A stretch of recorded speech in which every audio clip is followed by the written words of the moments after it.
Euzu billahi mineşşeytanirracim. Bismillahirrahmanirrahim. Elhamdülillahi rabbil alamin. Ves salatu vesselamu ala seyyidina Muhammedinil emin ve ala alihi ve sahbihi ecmaîn. Allah'ın selamı, rahmeti ve bereketi siz değerli Rehber TV izleyicilerinin üzerine olsun. Bizleri bugün tekrardan Rehber TV ekranlarında buluşturan Rabbime hamdolsun.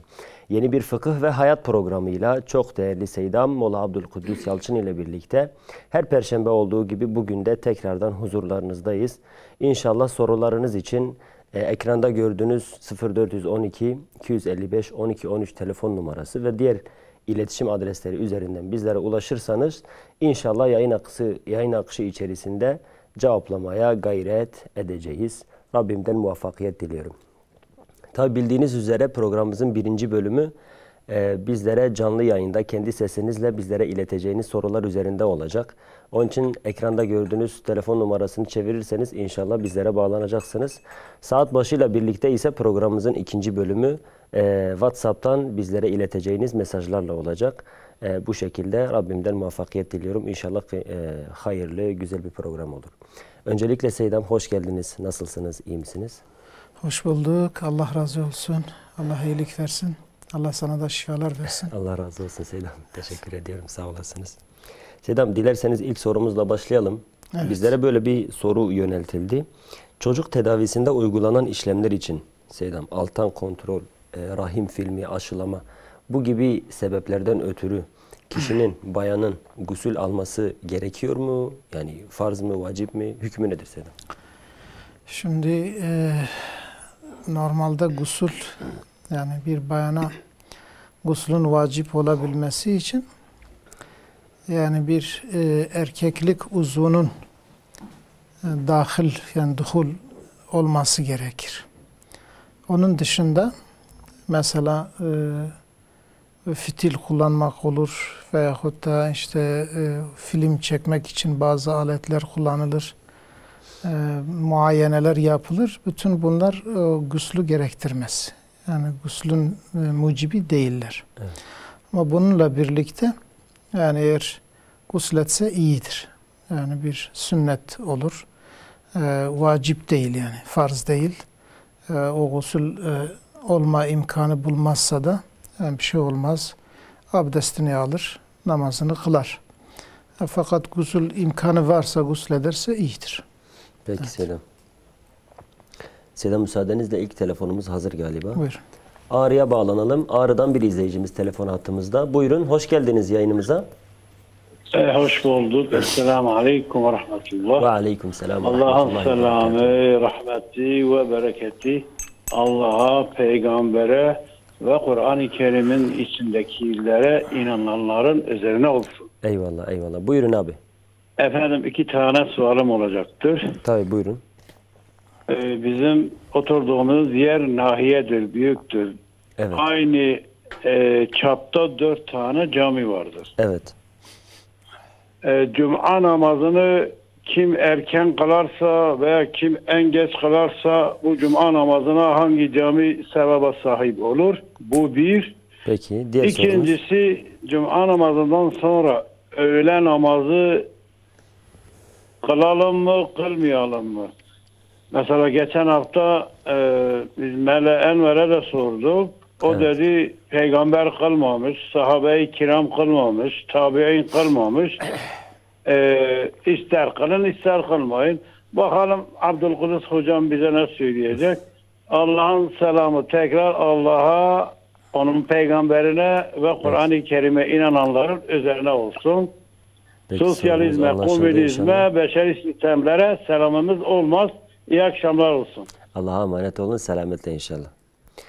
İzmir'den de bir izleyicimiz var. Buyurun, hoş geldiniz yayınımıza. Selamun Aleyküm. Aleyküm selam ve rahmetullah. Allah razı olsun. Hocam ben 60 yaşındayım. Eyvallah. Şeker hastasıyım.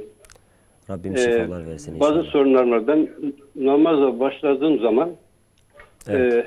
Sübhaneke'yi unutuyorum. Veya tahiyyatta otururken atladığım yer oluyor. Şaşırıyorum. Tekrar ne yapmam gerekiyor?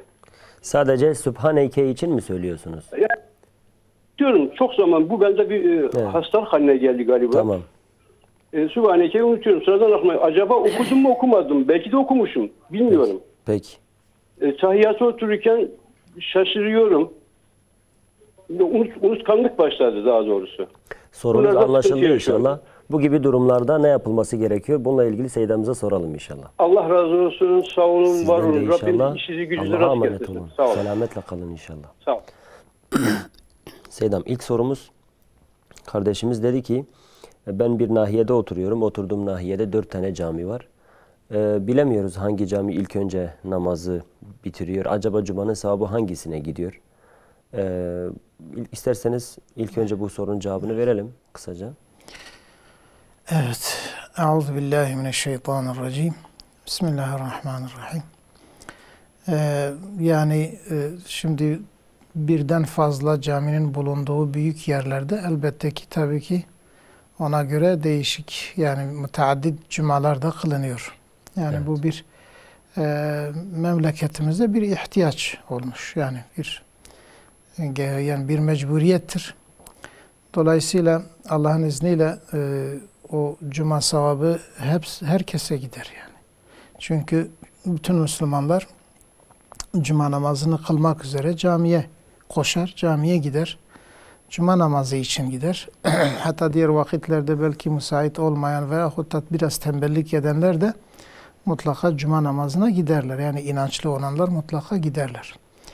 Dolayısıyla yani Allah Celle Celaluhu'nun yani yazdığı sevap hepsi için de inşallah geçerlidir.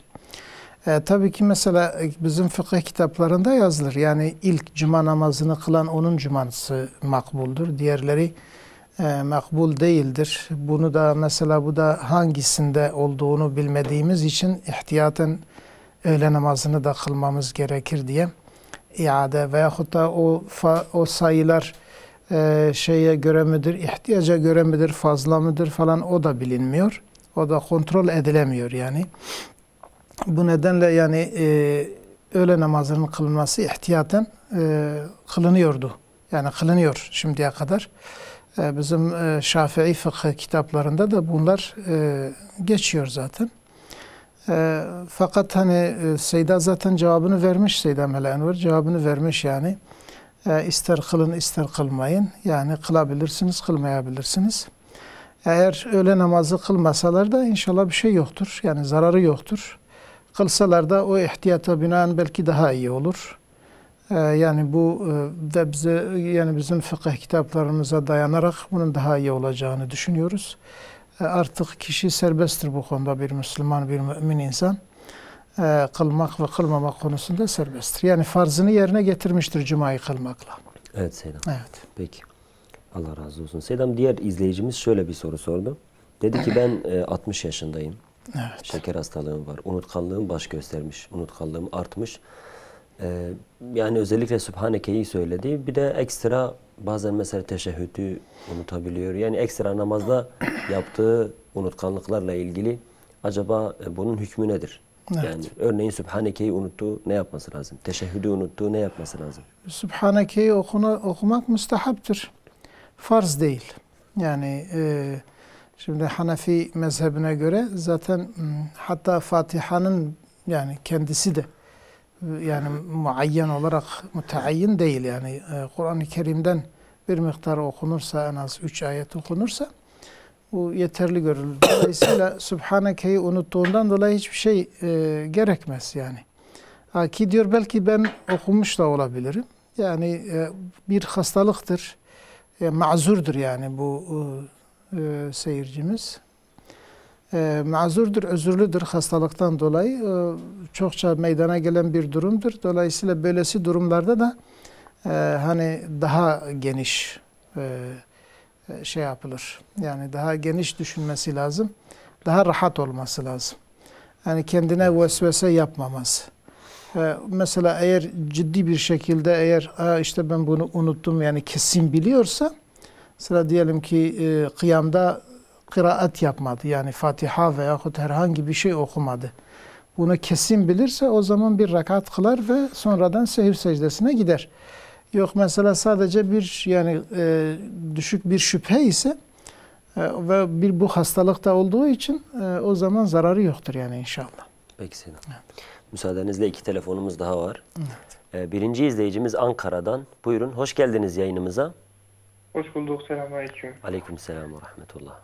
Hocam benim sormak istediğim soru şu an bizim bir arkadaş ev almak istiyor da Tamam.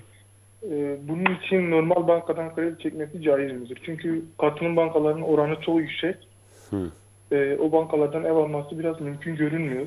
Evet. Şu an zaten enflasyonda durumunu biliyorsunuz. Evet. Şu an normal bankadan kredi çekip ev almak caiz midir? Şimdi biz normal bankaya soruyu sorduk. Dediler parayı bize vermiyorlar. Parayı direkt ev sahibinin hesabına aktarıyorlar. Evet. Yani bu şekilde evi almak caiz midir hocam? Sorun bu şekilde. Peki inşallah soralım. Allah'a emanet olun, selametle. İkinci izleyicimiz İstanbul'dan. Buyurun, hoş geldiniz yayınımıza. Esselamu Aleyküm. Aleykümselam ve rahmetullah.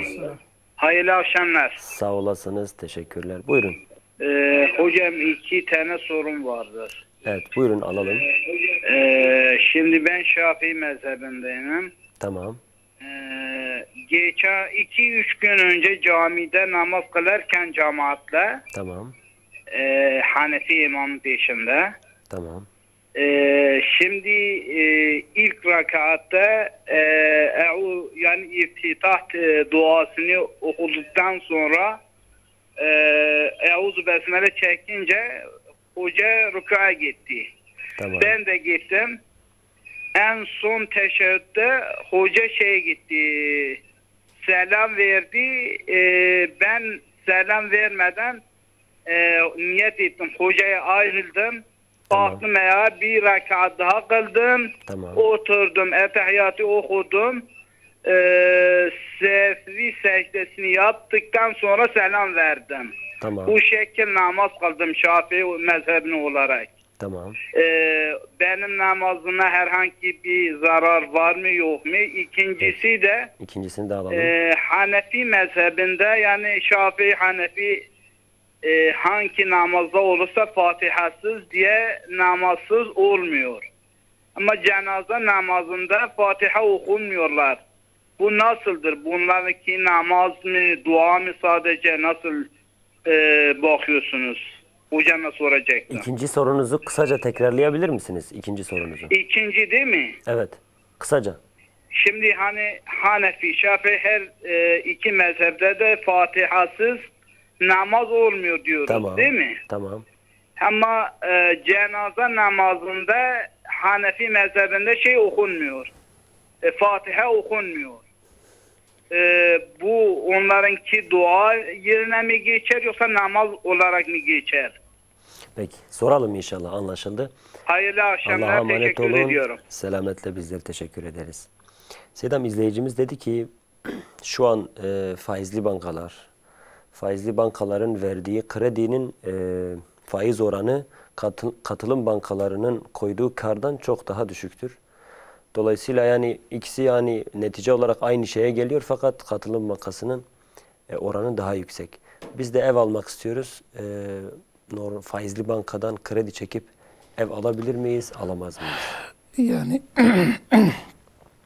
ev almak için faiz caiz olmaz. Yani banka zaten bellidir. Banka faiz bankasıdır. Dolayısıyla faizli bir banka ile muamele yapmak değildir. Caiz olmaz. Yani bu oran az olur veya düşük olur veya fazla olur, yüksek olur. Bu fark etmez. Yani faiz faizdir. Faizde bir kar olmaz, zarar olur, bereket olmaz. Malın tamamını belki götürebilir.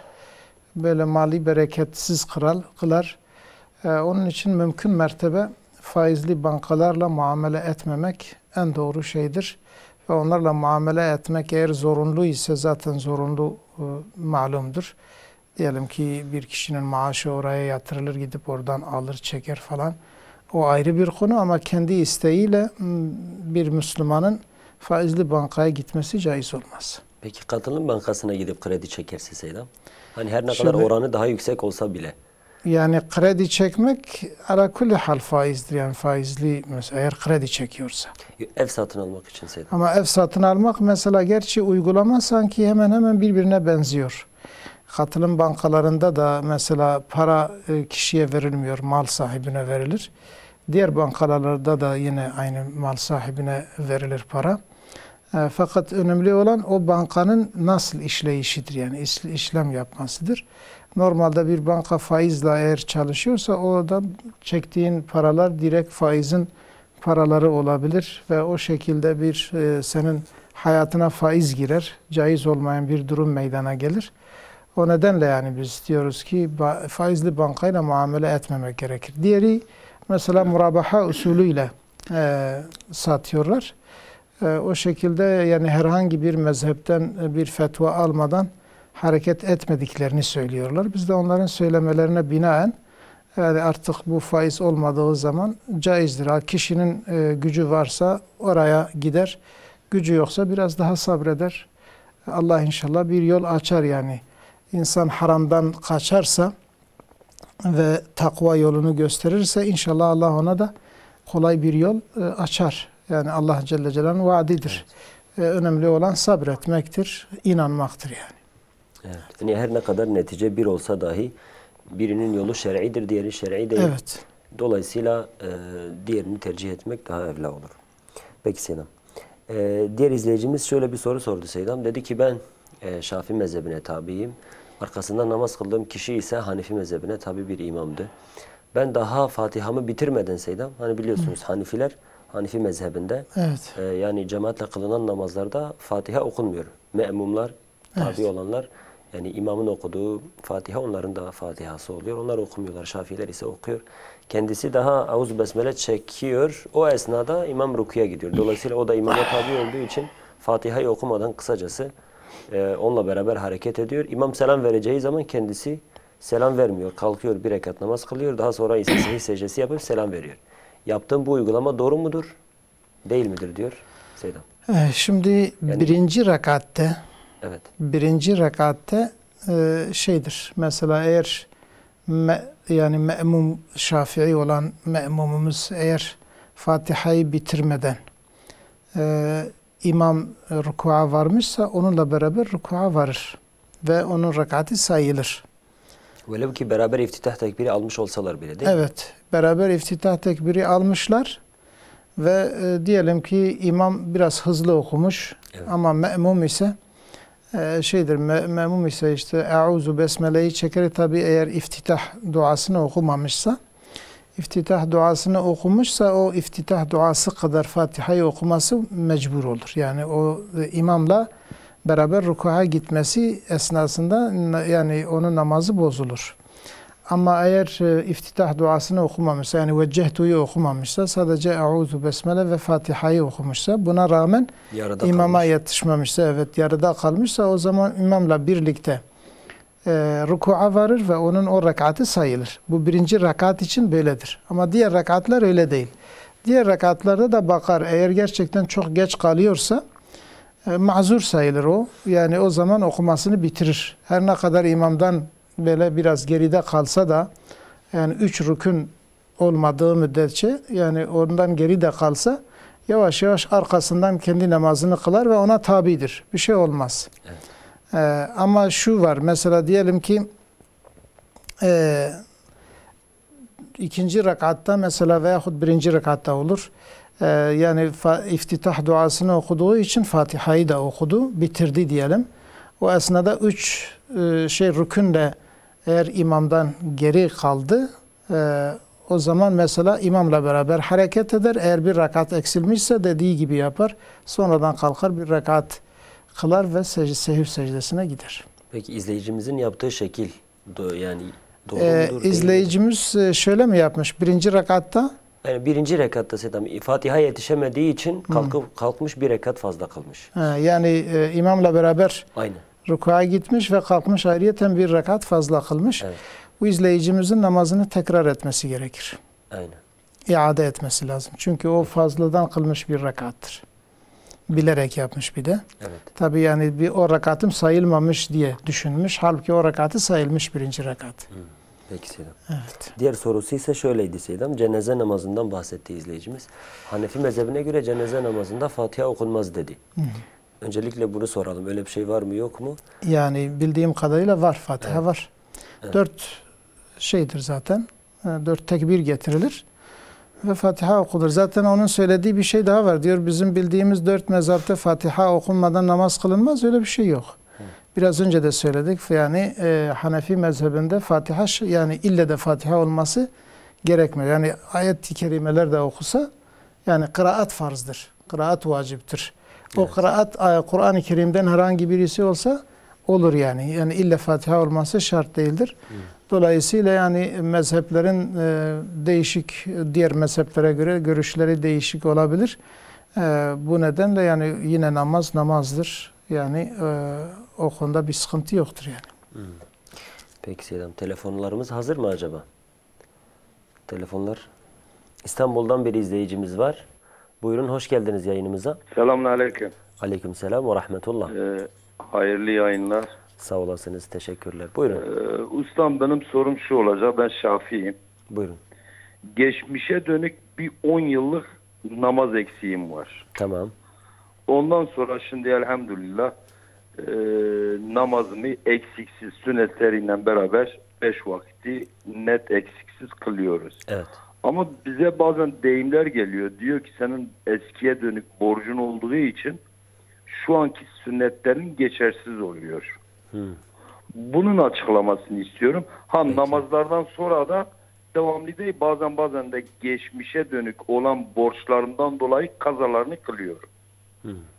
Bunun Peki. bir aydınlatmasını yaparsa Seyda seviniriz. Peki. Bizleri takip edin, inşallah Seyda'mıza soralım. Teşekkür ederim. Hayırlı yayınlar. Bizler teşekkür ederiz. Allah'a emanet olun inşallah. Seydam, izleyici, bir telefonumuz daha varmış. Onu da alalım. Van'dan bir izleyicimiz telefon attığımızda. Buyurun, hoş geldiniz yayınımıza. Hoş bulduk, teşekkür ederim. Bxeyratın, keremkin. Oy, Hadice razı be, dersi Seyda yazmışım. Yara buha bize. Keremke. Merfek hep düzeni heye. Tamam. Ay, evi kurki şiri zenen hariye. Denge televizyona Xalo denge televizyona xo bigre kemke o bi telefonu bi mara xeber de çe bu? Keremke. Merfeki du habzeni hebe. Tamam. Evi yani. Tamam. Kurkeki kuraje Rabbiye şiri zenen hariye jenadını şiri ne hariye. Acaba kıyzu جلادری یلگه حرام نه حرام نبه. یا بیاد دستور بود. و مسئله فهم کرد سیدم.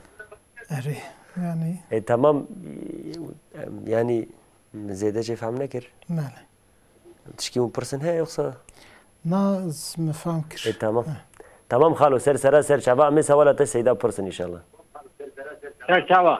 Tamam, emaneti Xuda be. تخوازی سیدا حاضر همه سوال هوید yani kurmancı bejin. Kurmancı bejin. Temaşavanı me dbeje ku zlameki dahab jin anine. Tamam. İja jvan jina zaroke yeki mesela kure yeki şire adne ve khariye. Bele. İja be şire adne ve khariye kala mara u viwan evi kurki o zaroke ve jinke demek zaroke ve idne hene jmerki dine. Kala luan dibe nabe, nikahan lev dibe nabe. Yani cevabay eve. Ev kurke ku şire ve jinke khariye şo bir diyavi و شو نخواهی زاتن جم باوی دیاویه فقط پشتی کشیری و جخار ادی بزاروکی و دن راجید به برا یعنی به برای وانا کچکی و هبن جمیر کی دنه لوی کرکا نکاح وان نابه چونکه اوجی خو و برای وی شیرن لبله اگر جوی جن کادنه کرنی دنه هبن کشیری و نخوار بن ولوان ام بجن کچکی و جن کی بری نکاح وانا لهفدود به وانا بهفر کارم بزوجن اما ایک شیره و خواریه او بخوا نکاره بی یکی جوان را بزوجه چونکی دبه جغیری مثلا و دبه خواه یعنی بریوانی شیر و خوشتر ایزاح ترکر یعنی براستی زیدن ایزاح نکر اوی خوش ایزاح نکر نظام بو بیش ایزاح نکر یوکسا اف مثلا هاتیه سریمه چیز بره زی مثلا زانم یعنی بله زیدم یعنی وقتا کو وکاک وگو برای ویا ایکو شیر خواریه نه برای وید کارن بوان کچکی دنه ایکو نجوی باوینه Beli. Kuş bizler Medine Aynen. karın peyre bize uçtu. Beli Seydam. Diğer izleyicimizin sorusu Seydam, dedi ki izleyicimiz, ben yani 10 yıl boyunca yani namaz kılmamış. Buluğa erdikten 10 yıl sonra tövbe etmiş. O zamandan beri namazlarını düzenli kılıyor Seydam izleyicimiz. Evet. Namazlarını sünnetleriyle birlikte kılıyor. Fakat şu an diyor, ben işittim ki bana diyorlar senin o kazaların vardı. Sen kazalarını yani bitirmen gerekiyor. Bitirmeden sünnetlerini kılamazsın. Kıldığın sünnetler de geçersizdir. Bana böyle bir şey söylüyorlar. Bu konuda Seydam bana böyle bizi bir aydınlatsa, bize yeterince bir izah yapsa.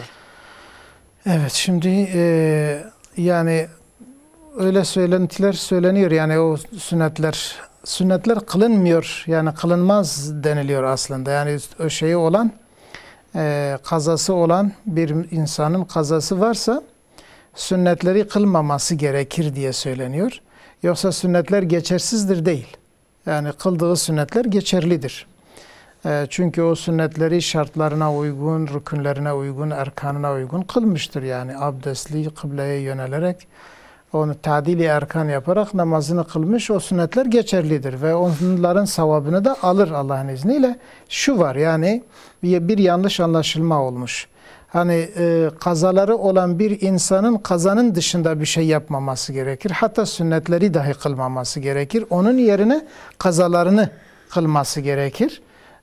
İşte böyle söylendiği için bazen yanlış anlaşılıyor. Dolayısıyla bizim tavsiyemiz bu kardeşimize eğer her bir farz namazla birlikte sünnetlerin yerine kazalarını kılsın. Sünnetleri kılmasın, kazalarını kılsın. O kazalar o sünnetlerden 70 defa daha sevaptır. Çünkü onlar farzdır. Evet, belki yani bu sünnetlerin sevabından mahrum kalmayayım diye söylüyor ama biz bunu da yani zaman zaman dile getiriyoruz. O kaza farz olduğu için sünnetten 70 kat daha sevabı vardır. O sevabı, yani madem ki zaten diyor ara sıra ben zaten o borcumu da kılıyorum. O sünnetlerin yerine de borcunu kılsın. O daha çok sevap kazanmış olur. Peki Seydam, Allah razı olsun. İki telefonumuz daha var. Şırnak'a bağlanıyoruz. Şırnak, hoş geldiniz yayınımıza. Esselamun aleyküm. Aleykümselam. Buyurun. Hayırlı yayınlar. Allah razı olsun, sağ olasınız. Teşekkürler. Şeytanın ellerinden öpüyorum. Estağfurullah. Allah razı olsun. Eyvallah. Buyurun. Şimdi bir adam, sorum şöyle. Bir adam iki karı getirmiş. Tamam. Birisi bir karının sütünü içmiş. Diğer karının sütünü içmemiş. Şimdi onunla, yani onun kızınla birisi evlense diğerinkinin de olur mu olmaz mı? Az önce bir dayı bir soru sordu. Siz... O soru siz anlamadığınız için ben aradım. Yani açıkçası ben yine anlamadım tam olarak. Şimdi yani bir adam iki evlidir. Tamam. Birisinin sütünü içmiş ama diğer hanımının sütünü içmemiş. Kim sütünü içmiş? Bu adam mı? Bu adam mı o kadının sütünü içmiş? Ya mesela bir sütünü içmiş, diğer kadının çocukları da kardeş oluyor mu, olmuyor mu? Seydam, anladınız mı? Yani biz zaten bunun cevabını verdik. Yani diyelim ki mesela sen bizi bir dinle, şöyle soruyorsun herhalde. Yani her iki kadının da çocukları var. Evet. Bir kadının çocukları bir kadının sütünü içmiş ama diğer kadın o diğer kadının yani kadının çocukları ise diğer kadının sütünü içmemiş. Onu söylüyorsunuz. Aynen söyledim. Peki yani o sütü içen bir kişi midir? Evet, bir kişi. Sadece bir kişi içmiş değil mi? Bir kişi içmiş, yani o İşte o kadın içen kardeş oluyor, diğer kadının İşte o içen kişi sen beni dinle, o içen kişi, o sütü emen kişi o kadının diğer çocuklarıyla kardeş oluyor ama o sütü içmeyen diğer kardeşleriyle onlar evlenebilirler. Peki yani bir de şu şart var, yani o diğer kadının da çocukları başka bir kocadan olması şartıyla. Eğer iki kadının çocukları aynı kocadan ise bunlar kardeştir. Bunlar süt içseler de içmeseler de bunlar kardeştir. Garipsediğim için Seydam. Aynı babanın çocuklarıdır. Aynı babanın çocukları ise bunlar birbirleriyle evlenemez. Süt içse de içmese de yani evlenemezler bunlar. Peki amca, biz sorunuzu anladık. Yani içmeyen kadının çocukları da kardeş oluyor. Hepsi aynı. Yani eğer bir babanın çocuklarıysa fark etmez.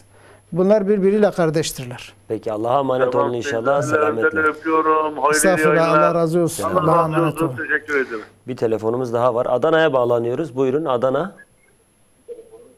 Hoş geldiniz yayınımıza. Adana. Alo. Buyurun sesinizi Selamünaleyküm. alıyorum. Buyurun. Adana buyurun. Bizleri telefondan dinleseniz. Televizyonunuzun sesini kısarsanız lütfen. Buyurun. Eyvara bxir. Ava bxirtir.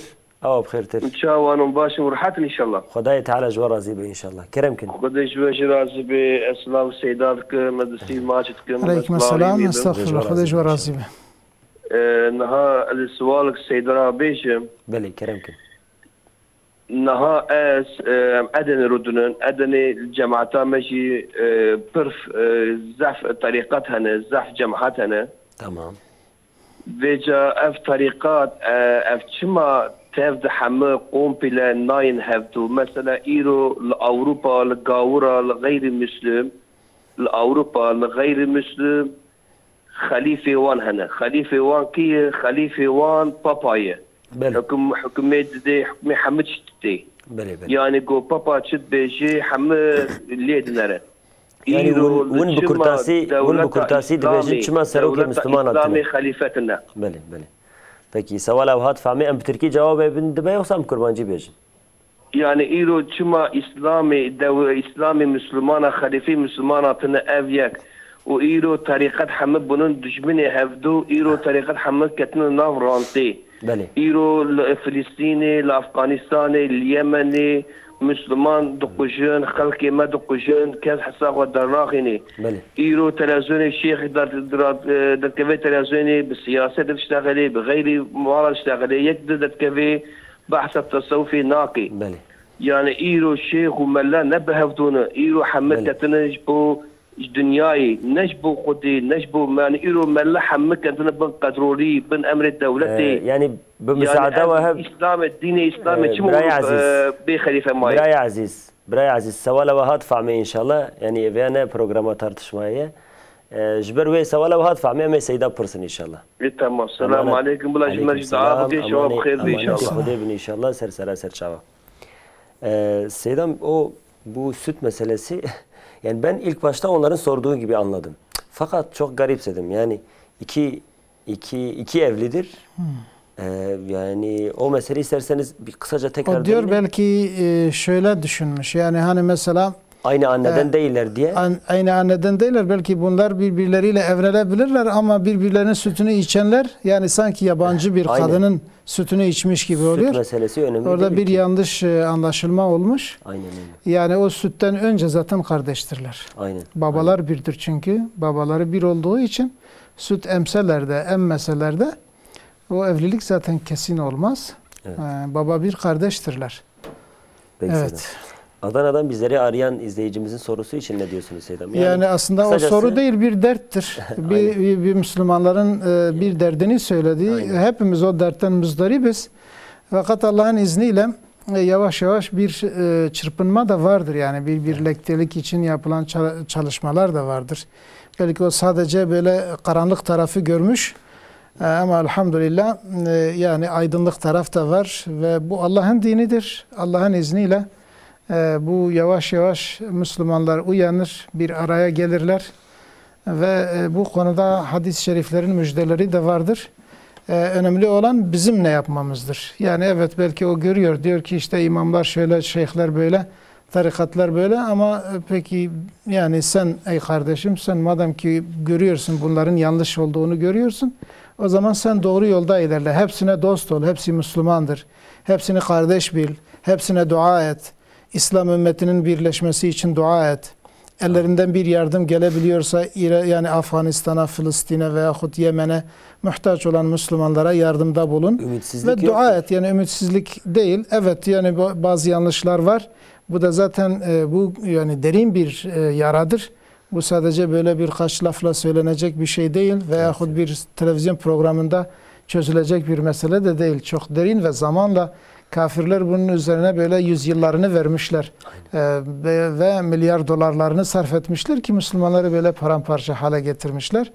Yine Müslümanların çok ciddi bir çalışmasıyla Allah'ın izniyle bu planlar bertaraf edilir, bu hileler, bu oyunlar iptal edilir ve Allah'ın izniyle yine bir birliktelik, bir birleşme Allah'ın izniyle olacaktır. İnşallah. Çalışalım, dua edelim inşallah. İnşallah. Temennimiz o yönde. Evet. Temennimiz o yönde inşallah Seydam. Müsaadenizle 2 telefonumuz daha var. Onları da alalım. Birinci izleyicimiz Elazığ'dan. Buyurun. Hoş geldiniz yayınımıza. Hayırlı akşamlar. Hayırlı akşamlar. Buyurun. Hocama bir sorum vardı. Tabii buyurun.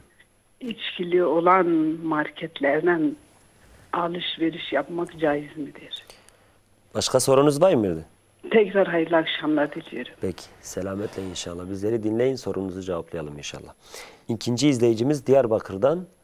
Buyurun. Hoş geldiniz yayınımıza. Diyarbakır. Selamünaleyküm hocam. Aleykümselam ve rahmetullah. Hocam benim Seydam'a şöyle bir sorun var. Eyvallah. Buyurun. Bu Peygamber Efendimiz döneminde hani 2 ezan okunur diyor hocam. Evet. Biri Sabah namazı değil uyandırmak mi? için aynen doğruydu sabahları. Evet. Mesela şimdi hocam o zamanlar hangi ezanda yeme içmeyi bırakıyorlardı, hangi ezanda namaza başlıyorlardı, onu merak ediyorum.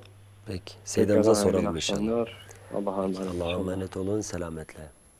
Seydam izleyicimiz dedi ki hanım ablamız içkili marketlerde alışveriş yapmak haram mıdır? Caiz midir? Değil midir Seydam? İçkili marketlerden alışveriş yapmak caiz değil. Sebebi de içki sattıkları için oraya giriş caiz değil. Yani haramın yapıldığı bir yerde, haramın işlendiği bir yere rıza ile girmek caiz değil. Ama bilmiyorsan girmişsin, alışveriş yapmışsın, sonradan anlamışsın ki orada içki var, alışverişin bir zararı yok. Yani normal mubah bir maddeyi almış isen o alışverişin cevazında bir sıkıntı yok. O yani sahihtir. Ama hani içkili olduğu için oraya giriş caiz değildir. Ve bu vesileyle orada alışveriş yapmak o şekilde caiz olmaz. Yoksa fıkhi açıdan o yapılan alışveriş muteberdir, makbuldür. Ama girmemek gerekir. İşte o açıdan caiz değil. Hakeza restoranlar da öyle. Fark etmez. Yani lokantalar olur, restoranlar olur, büfeler olur. Yani içkinin veyahut haramın herhangi haram bir maddenin satıldığı, haramın işlendiği bir yerde bildiğin halde oraya girmen caiz olmaz. Buna ek olarak kahvehaneleri de ekleyebiliriz. Evet. Mesela kahvehane gidiyorsun çay içiyorsun ama yanında kumar oynayanlar. Kumar oynanıyor veyahut kumar için yapılan oyunlarla oynanıyor. Orada da oturmak caiz değil. Caiz değil kesinlikle. Peki Seydam. Diğer izleyicimiz Seydam Peygamber Efendimiz sallallahu aleyhi ve sellem döneminde asr-ı saadette sabah ezanı 2 şekilde, 2 ezan okunurdu. Hatta bazı Arap ülkelerinde, hatta birçoğunda Seydam hala öyle devam ediyor yani. Evet. İzleyicimiz diyor ki, tabii bizim Türkiye'de böyle değil, tek ezandır. İzleyicimiz diyor ki hangi oruç için, hangi ezanda sahabeler hangi ezanda yeme içmeyi bırakıyorlardı? Yani 2 ezanın anlamı nedir Seydam? Peygamber Efendimiz sallallahu aleyhi ve sellem şöyle buyuruyor. Yani bu 2 ezan aslında onun 2 tane müezzini vardı. Hazreti Bilal ve Abdullah İbni Ümmü Mektum. Şöyle buyuruyordu Resulullah. Diyordu ki Bilalun yuezzinu billeyli. Yani Bilal daha geceleyin ezan okur. Yani bir nevi o Müslümanları uyarır. Eğer kalkmamışsa kalkmaları, eğer kalkmışlarsa da işte şafakın yaklaştığını haber verir sadece. Dolayısıyla diyor siz yemenizi içmenizi devam edin. Ta ki Abdullah İbni Ümmü Mektum ezan okuyuncaya kadar. Abdullah İbni Ümmü Mektum şafakla birlikte ezan okur. Dolayısıyla Abdullah İbni Ümmü Mektum ezan okuduğu zaman artık siz yemenizi içmenizi bırakın. Artık o zaman şafak sökmüştür. Dolayısıyla 2. ezan. Demek ki 2. ezan okunduğu zaman o zaman artık şafak sökmüştür ve onunla birlikte artık yeme içme terk edilir. Bizim memleketimizde de 2 ezan değil de bir sala ve bir ezan okunuyordu. Evet. Eskiden. Mesela aynen, imam kalkardı mesela şafaka yakın birkaç daha diyelim ki 10-15 dakika kala sala okuyordu ki yani Müslümanlar artık dikkat etsinler, artık yaklaştı şafak. Hatta hatırlıyorum Seydam yeme içmeyi bırakıyordum. Onunla birlikte bile ihtiyatın bırakılıyordu. Aynen. Yani zaman az kalmış diye artık ezanla birlikte zaten kesin artık şafak sökmüştür. Eğer insanın ağzında lokma varsa da onu atardı yani. Evet. Yani kısacası esas olan ikinci ezan. İkinci ezandır. Bizim şu anki ezanımız ikinci ezan yerine geçiyor. Aynen, evet. Peki Seydam. Hazır mı? Seydam, izleyicimiz diyor ki benim madde bağımlısı bir tane oğlum var. Eve alayım mı, almayayım mı, destek vereyim mi, vermeyeyim mi? Ben yani annesi olarak sabır gösterip onun elini bırakmak istemiyorum. Bu bir imtihandır diyorum. Muhakkak bir gün bitecek. Ama eşim, yani kocası Seydam, bunu kabul etmiyor. Eve alma diyor. Kızıyor, vurup kırmayı, kovmayı tercih ediyor. Biz bu konuda ne yapmalıyız? Yani benim bu konudaki tavrım ne olmalıdır Seydam? Yani bağımlılık bir çeşit hastalıktır. Birkaç gün önce bizim müftülük de bu konuda bir toplantı yaptı. Biz toplantıya gittik. Oraya işte bir sağlık kurulu falan gelmişti. Sağlık müdürlüğünden 2 kişi gelmişti. Onların bir çalışması var. Yani bir hastane gibi bir yer açmışlardır. Dolayısıyla bu gibileri mesela oraya gidip mesela orada tedavi etmek için birçok imkanları var. Bu nedenle yani eğer mümkün mertebe onu kovmak, onu böyle ondan tamamen bağını koparmak değil de yani nasihat etmek, onu tedavi etmeye teşvik etmek, bir şekilde oraya götürmek, yani ikna etmek, o şekilde bir yol denemek daha iyidir yani. Çünkü bu bağımlılık yani bir hastalıktır ve bazıları da özellikle bağımlı yapmak istiyorlar. Üzerlerinden tabii para kazanıyorlar. Hem de yüklü bir para, yani az bir para da değil. Onları o bataklıktan kurtarmak lazım. O kurtarmaya çalışmak. Yani o babaya da nasihatimiz ve bizim tavsiyemiz acizane budur. Yani gerekirse kendisi yeterli olmuyorsa akrabalarından birkaç kişiyi de mesela bu konuda yanına alarak o çocuğa sahip çıkmak, o hastalığını tedavi etmeye çalışmak gerekir. Yani bu durumda annenin yaptığı daha mı doğru bir davranış? Yani elbette yani daha doğrudur. Belki bir gün inşallah bu çocuk döner. Ve dolayısıyla o şefkati gördüğü için elbette ki o tesiri de görecektir. Yani belki yuvasına geri döner yani. Peki. Evet. Diğer sorumuza geçelim. Seydam, izleyicimiz diyor, hocam eşim asgari ücretle çalışıyor. Biz kirada oturuyoruz. Eşim asgari ücretle çalışıyor. Biz de kirada oturuyoruz. 4 tane çocuğumuz var. Mal varlığı olarak 200.000 TL değerinde bir arsamız var. Onun dışında da başka bir şeyimiz yok. Bu durumda bize zekat gider mi? Yani bize zekat gider mi derken yani biz zekat vermemiz gerekiyor mu? Yok, ya da bize zekat gider mi? Yani birileri bize zekat verebilir mi? Zekat verebilir mi? Evet. Her ikisine de cevap verelim. Her ikisine de cevap verelim. Şimdi eğer o arsa yani bir yatırım ise biz burayı mesela bu arsayı işte değerlendirilsin, biraz daha değer kazansın, satalım, işte biraz bu işi ticarete dönüştürelim diye bir niyet varsa zekat düşer. Yani onun zekatını, o arsanın zekatını vermeleri gerekir. Tabii eğer şu anda ellerinde yoksa da sattıkları zaman vermeleri gerekir. Kaç yılın zekatı geçmişse. Kendileri ise kendilerine de zekat düşer. Yani zekat düşer. Zekat alabilirler yani. Birileri onlara zekat verebilir. Çünkü maaşları işte şeydir. Ne dedi? İşte asgari ücretle çalışıyor. Asgari ücret 4 tane çocuk var. Gerçekten zor bir geçimdir. 4 tane de çocuk var. Kiradadırlar aynı zamanda. Dolayısıyla kendilerine zekat gider yani. Bu varlıklı insanların zekatı varsa onlara vermeleri iyi olur. Velev ki o arazileri ticaret için olsa bile mi? Olsa bile. Yani çünkü Şafii mezhebinde durum budur. Yani bazen olur ki kişinin mesela bazı mallarına zekat düşer ama kendisi zekata muhtaçtır. Yani kendisi muhtaçtır. Muhtaç olmakla birlikte hani fıkhi olarak o malına da zekat düşür. Onun zekatını verecek. Başkaları da ona zekat verebilir. Peki Seydam. Evet, diğer sorumuza geçelim. Seydam, internetten Bitcoin yani sanal para veya altın almak arasında bir fark var mıdır? Helal haram olarak sonuçta ikisi de internet üzerinden oluyor. Yani demiş arada bir fark var mı yok mu Seydam? Fark şudur, eğer internet üzerinden altın aldığı zaman eğer o altını gerçekten gidip alabiliyorsa yani altının aynını, kütlesini eğer alabiliyorsa o altın almak caizdir. Evet. Ama yok eğer alamıyorsa doğrudur. Yani Bitcoin ile aynısı gibi sanal olur ve caiz olmaz yani. Sadece isim varsa mesela böyle internet üzerinden bir devri daim oluyor. Para yatırdı. Bu altın bu kadar işte değer kazandı ama ortada bir altın yoksa o da caiz değil. Hani aynen. Peki Seydam, anlaşıldı. Diğer soruya geçelim. Seydam, izleyicimiz diyor tazminat davam 4 yıl sürdü ve kazandım. Bu süre zarfında paranın değeri yitirildiği için paranın değeri düştü yani. Mahkemeler de değer kaybı faizi uyguluyor. Bu para değer kaybı faizi, yani bu parayı almam caiz midir değil midir Seydam?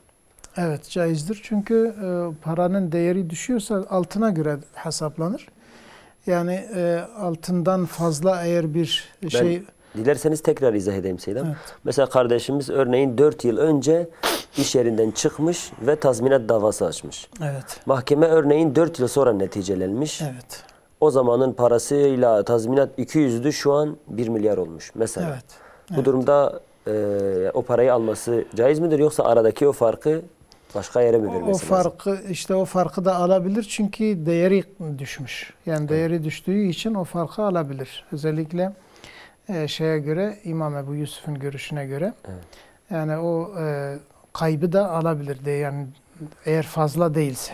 Yani o değerinden fazla, mesela bir mahkeme daha fazla bir meblağ koymamışsa ortaya, yani normal o değeri sabit tutmuşsa, o değere göre diyelim ki enflasyona göre bir hesap yapmışsa onu alabilir yani. Enflasyon farkını aşmıyorsa alabilir. Aştığı vakit Şafii mezhebine göre alamaz. Şafii mezhebine göre o zaman 1 lira ise şimdi de 1 liradan fazlasını alamaz. Peki Selam. Belki o ihtilaftan kurtulmak için eğer çok muhtaç değilse o farkı almaması ve böyle hayır bir kurumuna vermesi daha iyi olur. Peki Selam. Diğer sorumuz. Birileri hileyle bizden helallik istedi Seydam. Yani sen helal et, ben de helal edeceğim dedi. Ve anneme helallik ile ilgili açık açık cümleleri tekrarlattı. Yani söylediğimi tekrar et deyip şu şeyler için hakkını helal ediyorum dedirttiler. Şimdi annemin hakkı helal oldu mu onlara? Yani anneme demişler bu konuda hakkını helal et. Annem de herhalde demiş evet. Yani bilmiyorum, acaba bu sorudan karşı taraf helal ettirmiş ama onlar helal etmemiş mi acaba? Bilemiyorum. Yani hani hile diyor, yani yani hile yapan kendine yapar. Eğer hile yapmışsa o hilenin cezasını da görecektir. O konuda herhangi bir kayıpları yoktur. Eğer mesela bu bacımız ve annemiz diyelim, eğer hakkını gerçek bir anlamda böyle rızayı kalple helal etmişse ama buna rağmen karşı taraf diyelim ki bazı hileler yapmışsa o bir şey ifade etmez yani. Önemli olan samimiyettir. Eğer her iki tarafta da samimiyet olmazsa o samimi taraf yine sevabını alır. Samimi olmayan taraf da cezasını çeker. Peki Selam. Diğer sorumuz, devam edelim. Topluluktan ayrılırken hakkını helal et deniliyor veya biz etmiyorum demeye utanıyoruz. Ya da etmiyorum desek kavga çıkacak biliyoruz ve helal olsun diyoruz. Halbuki helal etmeyi hiç istemiyoruz ve affetmemişiz de. Acaba yine helal olmuş oluyor mu? Hayır. Rızayla olmaz. Az önce söyledik zaten. Yani sadece söz böyle boğazdan yukarı söz bir şey ifade etmez. Gönül rızasıyla olmadı mı o helallik olmaz. Peki Selam. Evet. Diğer sorumuzu alalım. Peygamber Efendimizin anne ve babası Müslüman mıydı? Yani cennete mi girerler, cehenneme mi girecekler? Evet. Böyle bir soru soruluyor. İhtilaflı bir meseledir. Buraya girmesek, gerçi bizim Eş'ari akidemizin birçok alimine göre Müslümandır. Yani evet. Müslüman da yani müşrik değil en azından.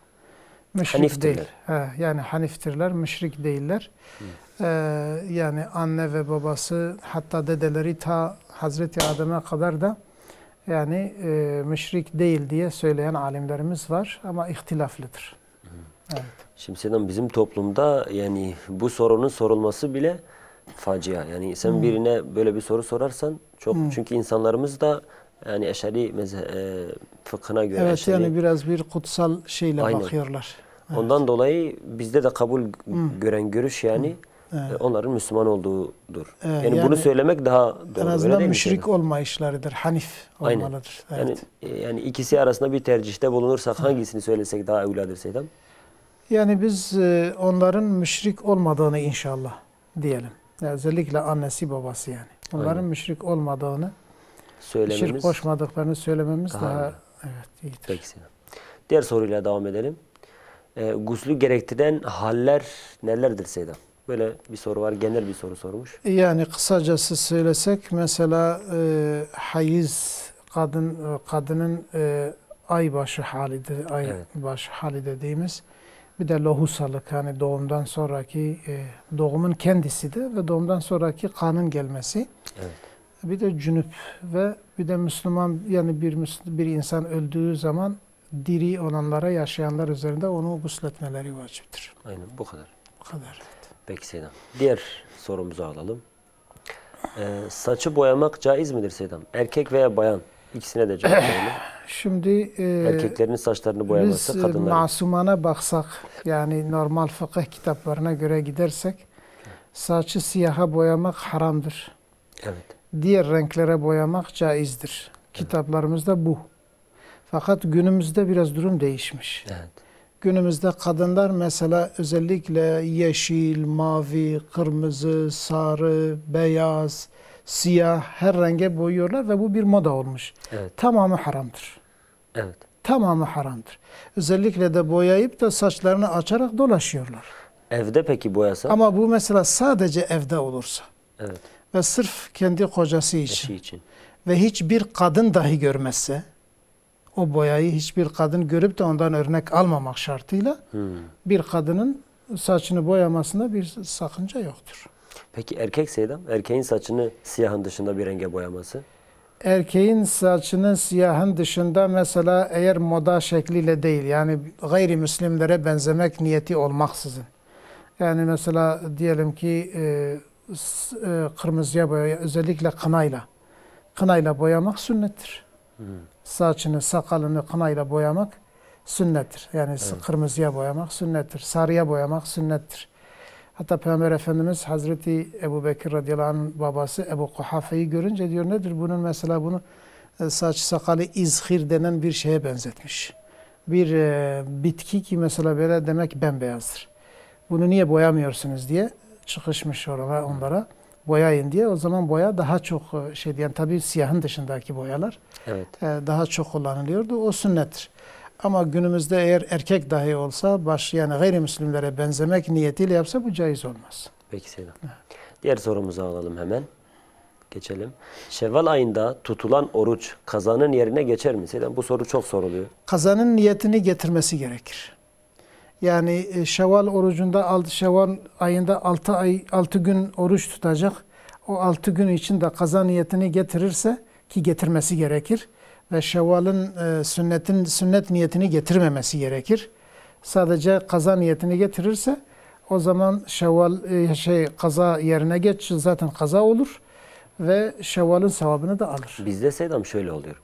Genellikle kazası olsa bile sünnet niyeti getiriyor. Yani var olan inancı söylüyor. Evet.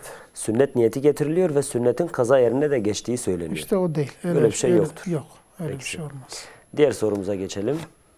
Vefat eden biriyle nasıl helalleşilir? Ölmüş kişilerden kul hakkımızı nasıl alabiliriz? Ölmüş kişiye senin hakkın varsa, yani diyelim ki o sana haksızlık yapmış, o senin elindedir. Sen hakkını helal edebilirsin gönül rızasıyla. Dersen ki işte o hak yurduna gitmiş, göçmüş, ölmüş, vefat etmiş. Ne hakkın varsa helal olsun desen helal olur. Sıkıntı olmaz. Ama onun sana helal etmesi kıyamete kalmış. Evet. O zaman mahkemeye gideceksiniz artık. Eğer sen çok mesela güzel ameller işlemişsen Allah ona helal ettirir. Bu rivayetler var. Yani bir insan eğer mesela birisine haksızlık yapmış ama onun dışında çok da iyilikler yapmış. O kadar iyilikler, iyi ibadetler, salih ameller işlemiş ki kıyamet gününde Allah Celle Celaluhu onları karşı karşıya getirir. Ve o hak sahibine der ki eğer sen bu kulu helal edersen cennetten bazı köşkleri gösterir. İşte sana bu köşkler var.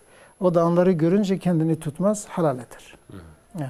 Ama eğer ölmüş kişi eğer hani ölmüş ve bunun da maddi şeyler varsa bu durumda nasıl Yani onun adam ölmüş, onun ondan alacağı var. Yani sağ olanın ondan alacağı var. Sağ olanın ölü olandan alacağı var. İşte eğer onun mirasından alabiliyorsa alacak. Aynen. Yani hatta vermeleri gerekir. Varisleri o malı paylaşmadan önce ne kadarsa, farzdır ki ne kadar borçları varsa o borçları ödemeleri gerekir. Yetmese dahi yani yettiği kadar verecekler. Fazlasını isteseler verirler, isteseler vermezler. O yine istese hak sahibi halal eder, ister kıyamette tekrar onun boynuna yapışır. Peki Seyyid. Diğer sorumuzla devam edelim. Cünüplü gezmenin, guslü ertelemenin hükmü nedir Seyyid? Mekruhtur. Namazı kaçırmamak şartıyla. Eğer namazın kaçmasına, namazın mesela ertelemesine sebebiyet verirse o haram olur. Ama yok eğer mesela namaz kaçmıyorsa veyahut o haliyle Kur'an-ı Kerim okuma gibi bir durum, yani cünüp olma haliyle haram olan şeylerden birisini yapmadığı müddetçe sadece cünüp gezmek mekruhtur. Bir an evvel gusletmesi sünnettir. Peki Seyyid. Diğer sorumuzla devam edelim. Mevlid-i Şerif okumanın hükmü nedir veya bid'at midir? Mevlid-i Şerif Seyyid. Mevlid-i Şerif şudur. Mesela Peygamber Efendimizin ahvalını zikretmek, doğumunu zikretmek, bu vesileyle salavatlar getirmek, yani bu güzel bir şeydir. Sevaptır yani. Bunun sevabı var. Biz buna sünnettir veyahut da bid'attır demiyoruz. Bid'at şu şekilde, yani Peygamber Efendimiz zamanında böyle bir üslup yapılmadığı için bu yeni çıkmış bir şeydir diyebiliriz ama haramdır demiyoruz. Çünkü Peygamber Efendimiz'den bahsetmek. Her zaman Peygamber Efendimiz'den bahsedebiliriz. Bunun mevlid şekliyle veya başka bir şekilde yapabiliriz. Ama şu var. Eğer bu mevlid, hani bazı insanlarımız şöyle inanmışlar. Yani sanki mevlüt okumak hatta bazıları farz görüyor. Ya da Kur'an kadar kıymetli. Yani ve bu mevlidin mesela artık bir nevi hadis-i şeriflerde geldiğini biliyorlar. O yanlıştır. İşte o bid'attır. Evet. O doğru değil. Böyle bir şey yok. Ama Peygamber Efendimiz'den bahsetmek ve salavat-ı şerif getirmek bu her zaman sevaptır. Mevlid demek siyer demek zaten Seyyid. Zaten doğumdur. Peygamberin doğumunu kutluyoruz. Doğum hikayesini anlatmaktır. Aynen. Evet. Peki Seyyid. Diğer sorumuzla devam edelim hemen. Alalım diğer sorumuzu. Namazda vecehtu okumamak sehiv secdesi gerektirir mi Seyyid? Hayır, gerektirmez. Çünkü vecehtu okumak heyettir. Yani normal sehiv secdesini gerektiren sünnetlerden değil, o sehiv secdesini gerektiren sünnetler iki tanedir. Bir tanesi birinci tahiyyattır, bir de kunuttur Şafii mezhebinde. Sabah kunutu ve bir de yani birinci tahiyyat, bu iki tahiyyatlı olan namazlardaki birinci tahiyyat, bunlar çünkü şeydir. Yani namazın eb'adlarından, eb'ad dediğimiz sünnetlerdendir. Eb'ad sünnet, bunlar yani önemlidir. Onları terk ettiğimiz zaman ya kasıtlı ya kasıtsız terk ettiğimizde sonradan sehiv secdesini getirmek sünnettir. Onların dışında mesela zamm-ı süredir, vecehtudur, tekbirlerdir, tesbihlerdir. Bütün bunları mesela terk etmenin yerine sehiv secdesini getirmek gerek yoktur. Yani. Peki Seyyid. Diğer sorumuzda devam edelim hemen. Cemaatle kılınan namazlarda imam Fatiha'yı bitirmeden Fatiha'ya başlanabilir mi? İmamın Fatiha'yı bitirmesi beklenmeli midir illa? Yani sessiz okunan namazlarda zaten beklenmez, zaten o ses Aynen. gelmiyor. İnsan Fatiha'yı okur. Ama sesli olanlarda Fatiha'dan sonra, yani Fatiha ile beraber de Fatiha'yı okuyabilir. Namaz yeter ki bozulmaz. onun önüne geçmesin değil mi? Ya hatta önüne de geçebilir. Yani onu beklemeyebilir ama bu mesela hani şey olarak, yani adab olarak imam okur, o da dinler. İmam amin dediği zaman o da onunla beraber amin der. Evet. Ve ondan sonra artık Fatiha'ya başlar. Tabi o arada imamın bir müddet durması sünnettir. Ki mesela me'mum da Fatiha'sını okusun. Fakat bizim memlekette genelde o bekleme yapılmıyor. Hemen aminden sonra zamm-ı süreye geçiliyor veya ayete geçiliyor. Evet. Tabii ki me'mumlar da o zaman mecbur Fatihalarını okuyacaklar. Bazen olur ki yani me'mumlar ne okuduklarının pek Yani anlamıyorlar. Gerçi zaten çoğu manasını bilmiyor ama yine de bir karışıklık oluyor. Yani o beklemek iyidir yani bir miktar. Peki. Diğer sorumuzla devam edelim hemen. Mezarlıktaki meyveleri yemek dinen sakıncalı mıdır Seydam? Hiçbir sakıncası yok. Mezarlıkta umumidir. İsteyen kişi yiyebilir. Peki belli bir mezarın başına dikilmişse Seydam? Yani belli bir mezarın başına da dikilmişse çünkü o açık yerdir. Sadece o mezarın sahibi için değil yani. Dolayısıyla açık bir alan olduğu için hatta bir çoğu zaten vakıftır. Aynen. Vakıf malına dikilmiş bir ağaçtır. O sırf yani belki o ölünün şeyi hayrı içindir. Sevabı içindir. Kim istiyorsa yiyebilir. Yiyebilir. İstediği kadar yiyebilir. Aynen. Evet. Peki. Devam edelim. Diğer soruyla. 18 haftalıkken 2 tane kız bebeklerim düştü.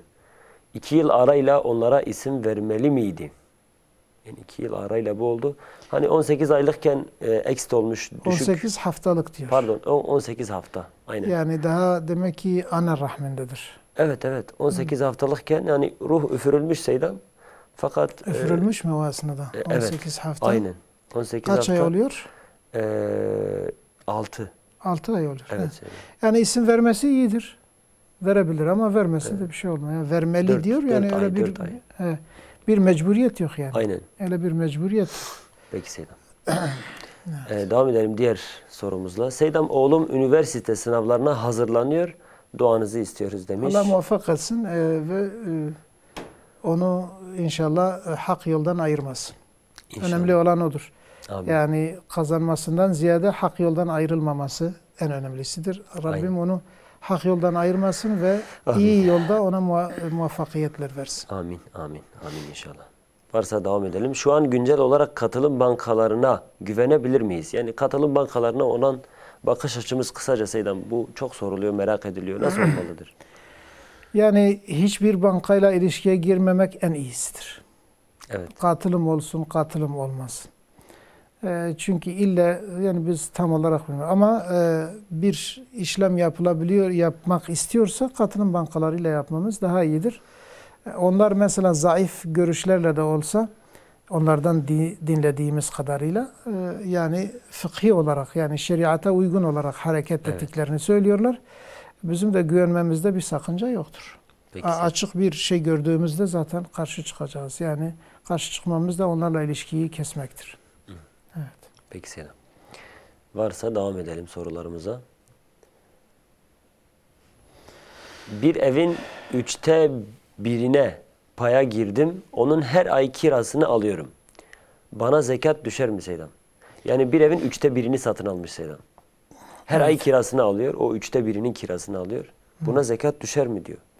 Yani kendisi zekat vermek zorunda mı? Yani ben zekatı, o kiranın zekatını vermek zorunda mı? Hayır. Aynen. Eğer o para toplansa yanında ve nisap miktarı olursa ve bir yılı geçerse o zaman zekatını verecek. Ama sırf kira aldığı için zekat vermesi gerek yok. Yani bu durumda zekat düşmez yani. Aynen. Peki Seydam. Rabbim sizden razı olsun Seydam. Cümlemizden. Çok istifade ettik. Allah-u Teala tekrardan ömrünüzü daim eylesin, ömrünüzü uzun eylesin inşallah. Teşekkür ediyoruz Seydam. Programımızın sonuna geldik. Son olarak söylemek istediğiniz bir şey var mı Seydam? Allah Celle Celaluhu cümlemizi bütün olaylı yani musibetlerden, belalardan, bütün kardeşlerimizi de Amin. Özellikle zamanın fitnesinden muhafaza buyursun. Amin Seydam. Rabbim sizden razı olsun inşallah.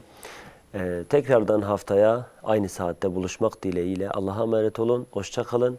Esselamu Aleyküm ve Rahmetullahi ve Berekatuhu.